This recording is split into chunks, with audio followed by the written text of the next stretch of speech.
Bismillahirrahmanirrahim. Assalamualaikum warahmatullahi wabarakatuh. Alhamdulillahi rabbil alamin wassalatu wassalamu ala rasulillahil karim sayyidina Muhammadin wa ala alihi wa sahbihi wa ummatihi ila yaumiddin wa ba'd. Fa ya ahbaballahi wa ahbab rasulih sallallahu alaihi wasallam, usi nafsi wa iyyakum bi taqwallahi faqad fazal muttaqun fala tamutunna illa wa antum muslimun. Faqala ta'ala ya ayyuhalladzina amanu taqullaha haqqa tuqatih wa la tamutunna illa wa antum muslimun. Saudara-saudariku dimanapun Anda berada, Alhamdulillah berjumpa kembali dalam kajian kitab Sahih Al-Bukhari, Madrasah Al-Imam Al-Bukhari, membahas tentang tuntunan Rasulullah SAW seputar ibadah saum, khususnya siam Ramadan. Alhamdulillah, ini masih kitab yang kita bahas, Sahih Al-Bukhari, dan ada di kitab yang ke-30 seperti yang sering saya sampaikan. Dan insya Allah kita akan masuk pada pembahasan yang baru setelah sekian bab kita uraikan. Teman-teman sekalian, ada hal yang sangat penting yang harus kita utarakan di kesempatan kali ini terkait dengan bab yang ke-8 ya. Masya Allah, kemarin kita selesai di bab yang ke-7 dan kita sudah simpulkan amalia-amalia terbaik yang kita bisa maksimalkan selama Ramadan, khususnya amalan yang paling berkualitas yang seringkali dilakukan oleh Nabi SAW, lebih spesial di malam-malam Ramadan, yaitu saat berinteraksi dengan Al-Quranul Karim dan langsung kemudian dilakukan dengan malaikat Jibril. Di kesempatan yang lalu saya sangat menekankan amaliyah ini karena mengandung beberapa hal yang sangat istimewa, kan? Yang pertama, pahala yang sangat melimpah apalagi di bulan Ramadan. Al-Quran dihitung setiap hurufnya. Yang kedua, mendatangkan hadirnya malaikat, baik itu dari segi bacaan pun demikian dari segi kajian, ya, penafsiran, tilawah ataupun juga dengan segi hafalan. Nah, yang ketiga adalah hadirnya keberkahan-keberkahan yang menyertai. Pun demikian, itu akan merubah perilaku kita menjadi lebih baik seperti yang pernah saya uraikan di pertemuan lalu. Anda bisa cek di edisi yang sebelumnya, di yang episode yang ke-12 ya. Mudah-mudahan Allah berikan kenyamanan untuk kita untuk mempelajari, memahami dan mengamalkannya insyaallah. Nah, sekarang kita akan masuk pada bab yang sangat penting dan terkait berkelindan dengan ibadah puasa kita, khususnya di Ramadan pada saat ini. Hadis ini berada di bab ke-8 dalam urutan Kitabus Shaum. Ya, Kitabus Shaum itu kitab yang ke-30 seperti pernah saya terangkan. Kemudian di dalam kitab tema ini, tema besar tentang puasa, ada urutan subtema disebut dengan bab. Nah, ini kita sudah masuk ke yang ke-8. Nomor hadis dari awal sampai akhirnya adalah 1903. Ya, dari awal pertama kali Sahih Al-Bukhari sampai dengan ke sini. Bismillah, saya bacakan dulu ya untuk mempercepat bahasan kita. Bismillahirrahmanirrahim. Babu man lam yada' qaula az-zuri wal 'amala bihi fi shaum. Allahu akbar. Hati-hati ya, hati-hati nih. Ini selalu variasinya, saya sangat senang sekali dengan tampilan variasi secara kebahasaan.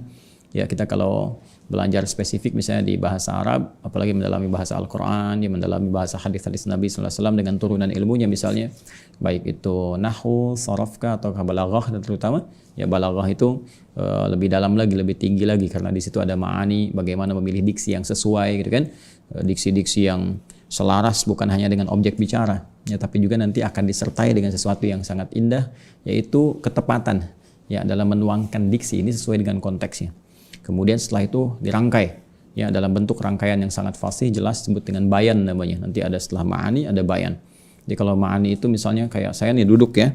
Kalau duduknya misalnya di tempat yang rendah atau di kursi ini, setelah kita berdiri bahasanya apa tuh? Ya, atau misalnya pindah nih dari karpet di bawah pindah ke kursi ke sini. Nah, ini bahasanya apa? Itu ada kesesuaian. Ya, seperti ayat Al-Qur'an juga itu ma'aninya tinggi sekali ya, maknanya kedalaman makna setiap pemilihan diksinya sangat-sangat luar biasa karena ini firman Allah ya. Bagaimana Nabi mendapat wahyu pertama dengan kalimat Iqra, setelah wahyu berlangsung ibadah bermulai kemudian berubah jadi Utslu, tapi di terjemahan serupa, Iqra bacalah, Utslu bacalah. Nah, ini sering saya uraikan di pertemuan yang lalu. Nah, itu ma'ani nanti fokusnya. Kemudian bayan, bagaimana rangkaian-rangkaian ini, kata-kata dirangkai menjadi bentuk sebuah kalimat yang dijelaskan dalam bentuk sejelas-jelasnya, yang paling fasih sehingga orang tidak bertanya lagi ya, atau atau ambigu gitu ya. Nah, itu bayan. Dan nanti kadang jelas tapi kurang menyenangkan gitu ya diterimanya. Kadang-kadang ada larangan yang tegas tapi orang nggak enak nerimanya. Nah, bagaimana larangan ini sampai kepada objek tapi dengan cara yang enak diterima. Nanti ada badiah ya, badiah, ilmu ketiga, ilmu menghias. menghias sebuah kata. Jadi kalau nyampaikan informasi enak keterimanya gitu kan. Kalau larangan serasanya kita ya diingatkan dalam kebaikan, jadi nggak merasa langsung disuruh begini, diperintah gitu ya. Ada sesuatu yang terasa nikmat sekali. Nah itu Al-Quran tuh kaya akan itu. Kaya, ada kalanya tegas, ada kalanya sangat indah, menusuk dan menghunjam ke dalam jiwa, ada kalanya ngajak kita berpikir secara rasional dan sebagainya. Itu dipadukan semuanya. Ya. Nah itu komplit. Nah di sini kalau kita belajar rangkaian ini kan senantiasa menarik karena selalu ada begini, babun babu, babun babu.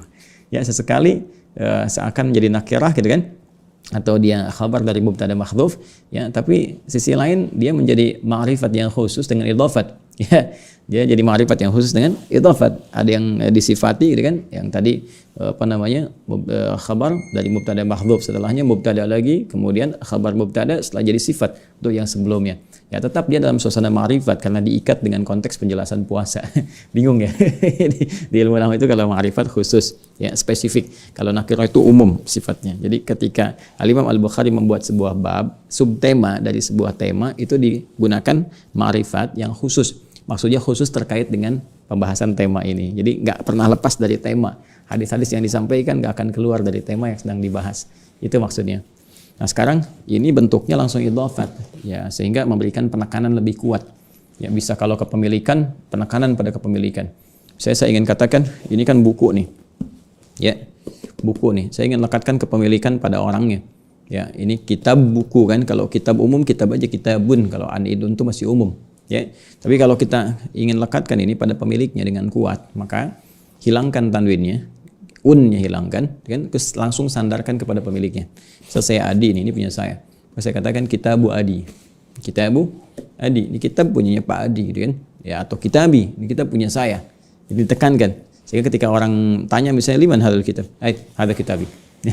Atau orang mau pakai sendal sembarangan ya keluar dari masjid misalnya kan dia belum paham ya tentang fikih, tentang pengawasan Allah, tiba-tiba ada orang misalnya cari-cari sendal, kayaknya ini yang punya saya gitu. Padahal dia ke masjid nggak pakai sandal.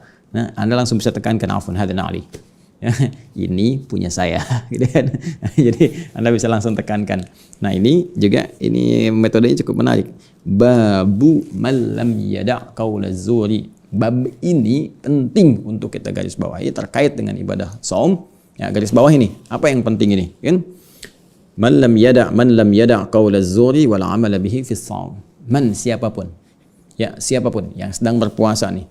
Ya, mohon maaf sekali sepanjang dia balik, mau besar, mau kecil, sebatas dia balik, kemudian juga laki-laki, perempuan, tua, muda, kaya, cukup dan sebagainya. Jadi batasan standarnya memenuhi syarat-syarat dan rukun puasa, ya kan? Sepanjang dia balik. Saya ungkapkan itu di buku Makna Ayat Puasa, Anda bisa cek di situ ya. Sepanjang balik. Jadi kalau anak-anak di bawah masa balik bisa dimafhumi dengan sifat kekanak-kanakannya, ya kan? Baik, kita lihat.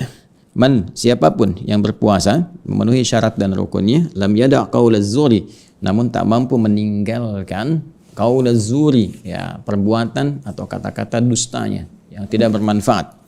Kemudian apa yang terjadi? Wal amala bihi, dan dia tetap melakukan perbuatan itu. Maksudnya dia puasa, kan? Nah, ini ada fis shaum, dalam keadaan dia berpuasa. Dia sedang puasa, dia dalam konteks sekarang Ramadan, tapi dia melakukan perbuatan yang termasuk dalam az-zur, ya az-zur. Zur, ya zur itu nanti kita akan bahas ya, nanti kita akan bahas. Tapi pada konteksnya dia yang terkait dengan segala hal yang terkait dengan dusta, ya segala hal yang terkait dengan dusta. Yuk kita lihat dulu hadisnya. Bismillahirrahmanirrahim. Qala haddatsana Adam bin Abi Iyas, haddatsana Ibnu Abi Dhi'b, haddatsana Sa'id al-Maqburi an abihi an Abi Hurairah radhiyallahu taala anhu. Ini sudah kita bahas ya teman-teman sekalian, sahabat Abu Hurairah. Sekedar mengingatkan nama aslinya Abdurrahman, ya Abdurrahman bin Sakhr. Sekedar mengingatkan Abdurrahman bin Sakhr, dan beliau setelah masuk Islam punya 3 hal yang kita harus teladani. Ya ingat baik-baik. Yang pertama, bagaimana beliau punya visi yang panjang. Ya, walaupun dengan Nabi membersamai di akhir-akhir kehidupan Nabi hanya 3 tahun kurang lebih kan, karena masuk Islam di ke-7 Hijrah dan Nabi wafat kisaran 10 Hijrah, tapi visinya panjang, ingin memanfaatkan sisa kebaikan itu untuk memupuk segala hal yang mungkin bisa diamalkan. Jadi ini kalau kita merasa terlambat belajar, baru bergabung, atau istilah sekarang milenial baru hijrah dan sebagainya, nah maka semangatnya mesti 2 kali lipat. Yang kedua yang harus diteladani adalah bagaimana teman-teman sekalian bisa beliau ini mengamalkan apa yang telah dipelajari. Jadi apa yang didapatkan pelajari, apa yang didapatkan pelajari, lalu dari yang dipelajari diamalkan. Itu sesuatu yang sangat luar biasa, ya. Nah, yang ketiga adalah berbagi dengan orang lain. Ya, berbagi. Jadi apa yang diamalkan, setelah dipelajari, diamalkan, terus beliau sampaikan juga kepada orang lain. Kurang lebih ada 7.000 hadis yang sampai kepada kita dari riwayat beliau, dan banyak juga Imam Al-Bukhari mengutip itu semua. Ini kalau kita terapkan dalam kehidupan, ya memperbaiki hidup kita sesuai dengan profesi aja. Ya, nggak harus Anda berhijrah tiba-tiba tinggalkan semua profesi Anda yang baik-baik itu, ya hanya untuk misalnya ke masjid aja, hanya untuk belajar agama aja. Tidak ada keseimbangan. Ya, justru yang pokok kita pelajari, dibagi, kemudian yang kita kerjakan kehidupan diisi dengan nilai agamanya. Anda pebisnis misalnya kan, diplomat atau birokrat atau macam-macam, ya keluarkan aja ayat-ayat pokoknya ya dulu yang terkait dengan aspek kehidupan kita, perbaiki sholatnya, ya kan? Perbaiki hubungan dengan Allah, kemudian cari ayat-ayat hadis-hadis yang sesuai dengan profesi Anda. Di bisnis misalnya kan, Anda pebisnis, cari ayat-ayat bisnis kan banyak. Cari hadis-hadis tentang bisnis, dari strateginya, apa yang harus dikerjakan, yang harus dihindari, tentang doanya, ya kan?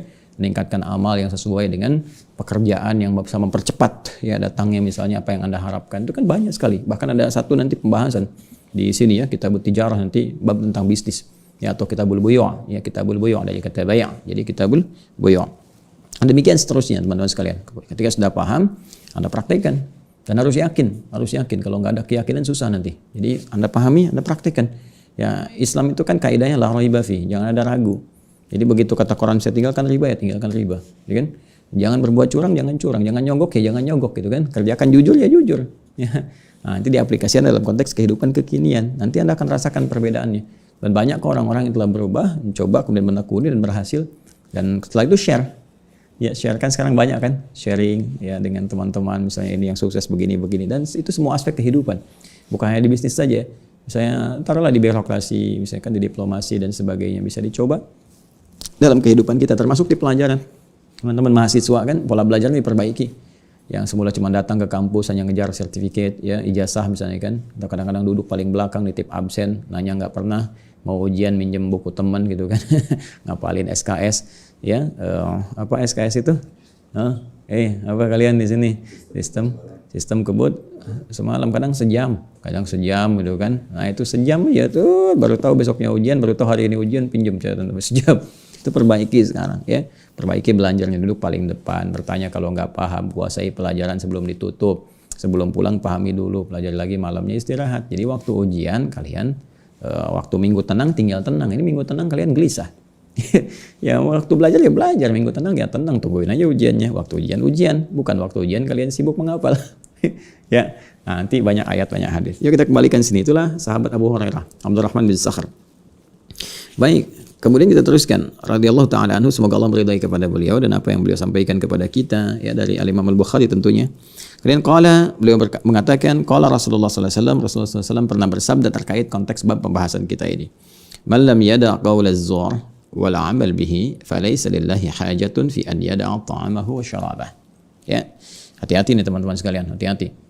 Man lam yada' qaula az-zur, siapapun yang tidak mampu meninggalkan perbuatan dusta dengan perkataan yang sia-sia, wal amal bihi, tapi malah mengerjakannya sedangkan dia sedang puasa, falaisa lillahi hajatun, maka Allah tidak punya keperluan ya fi an yada'a ta'amahu wa syarabahu, dalam kebiasaan dia saat puasa ya yang meninggalkan makan dan minum itu. Wah, ini bagus sekali nih, ungkapannya tinggi sekali, dalam sekali, tapi maknanya sangat tegas.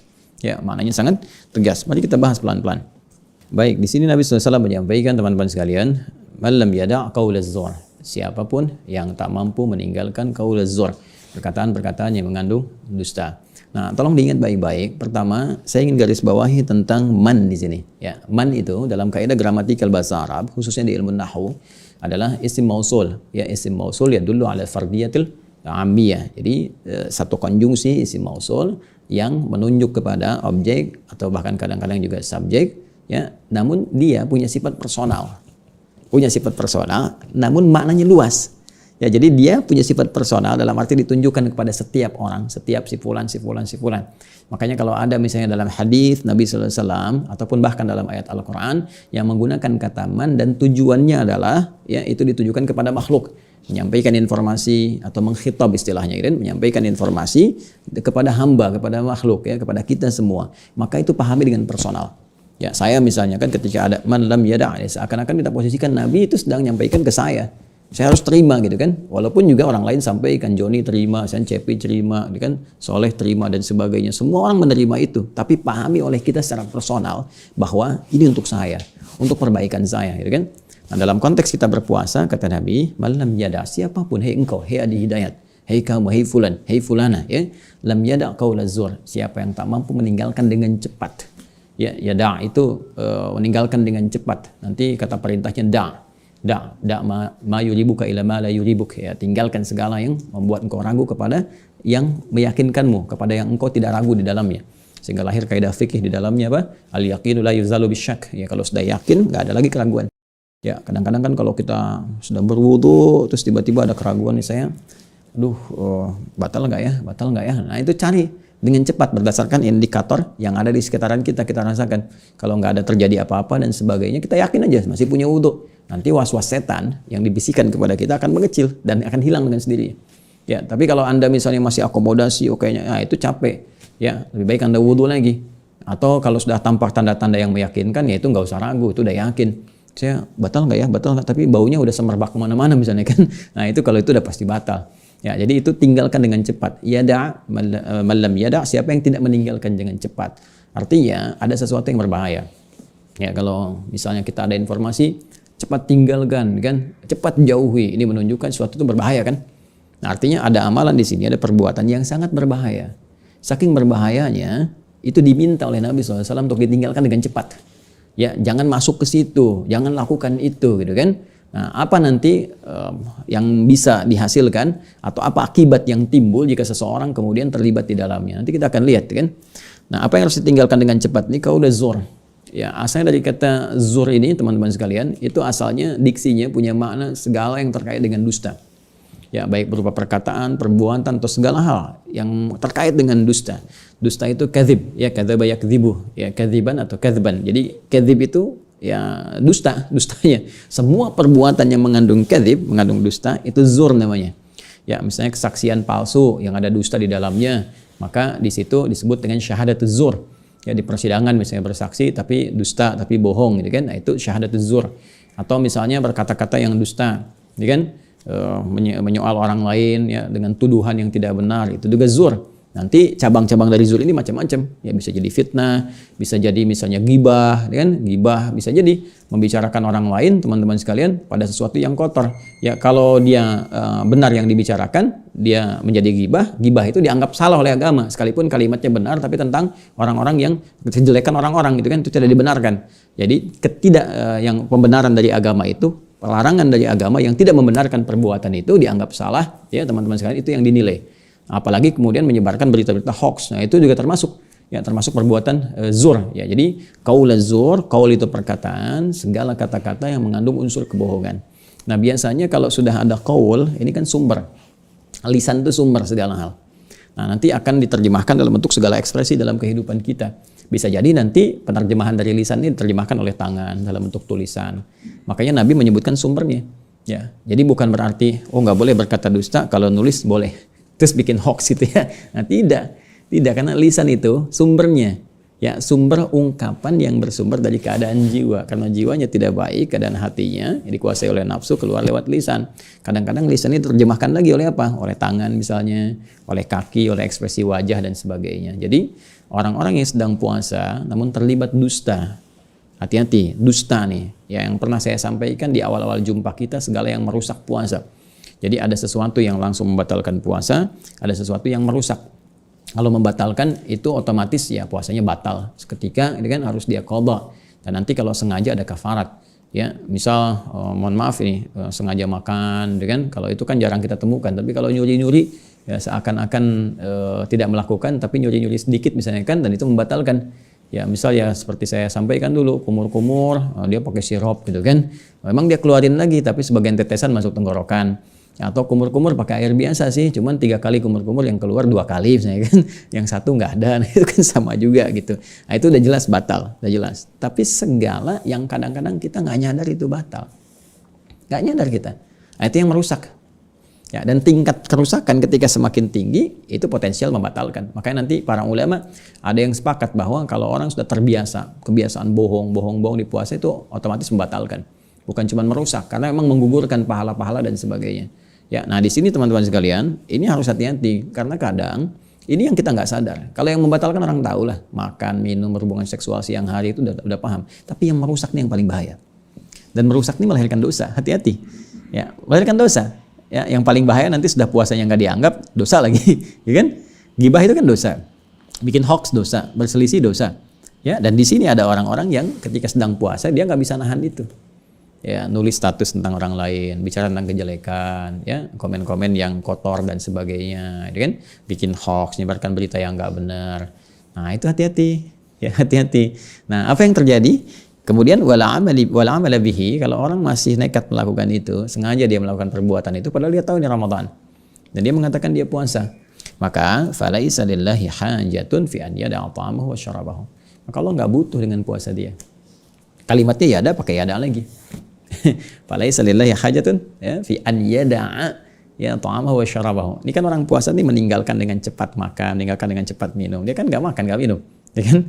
Bahkan ketika ada makan dan minum pun dia segera kan tinggalkan ya, dengan cepatnya. Kenapa? Takut tergoda gitu kan. Nah, itu secepat itu dia meninggalkan makanan, secepat itu dia meninggalkan minuman. Ya, tapi kalau dia masih berbuat zur, ya tadi misalnya, mohon maaf sekali lagi, ya bikin hoax, cerita yang nggak benar, atau sekarang misalnya musim-musim persidangan ya bersaksi yang tidak benar, gitu kan? Atau sekarang musim-musim misalnya di media sosial nulis-nulis hoax yang tidak benar dan sebagainya. Secepat Anda meninggalkan makanan dan minuman ketika Anda merasa puasa, secepat itu pula Allah tidak menganggap perbuatan Anda. Allah secepat itu meninggalkan puasa Anda. Ya, jadi ketika seseorang masuk dalam perbuatan zur, seketika ditinggalkan oleh Allah esensi puasanya. Jadi orang-orang ini yang dimaksud oleh Nabi sallallahu alaihi wasallam, rubba shaimin laisa lahu min siyamihi illa al-ju' wal 'atash. Ya, dan ada segelintir orang kata Nabi sallallahu alaihi wasallam yang menunaikan puasa tapi dia tidak mendapatkan apapun dari puasanya kecuali rasa haus dan lapar saja. Ya, dia cuma lapar, dia cuma haus, nahan aja. Cuma nahan tapi nggak dapat apa-apa.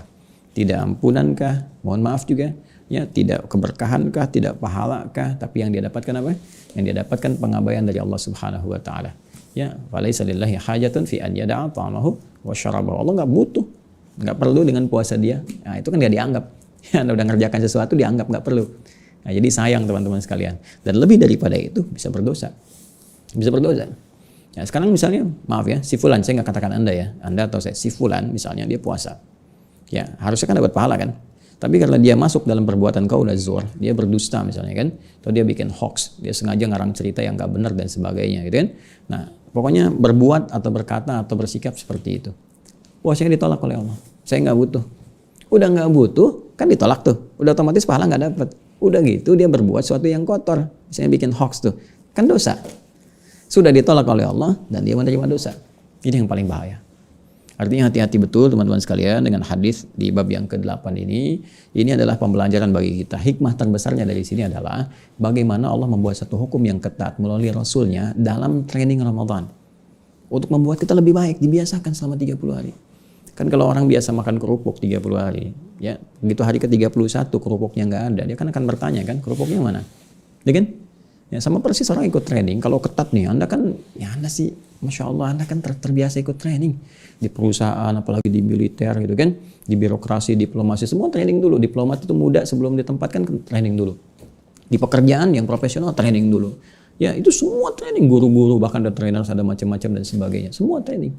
Bukankah pekerjaan yang hebat, trainingnya begitu ketat? Silahkan cek.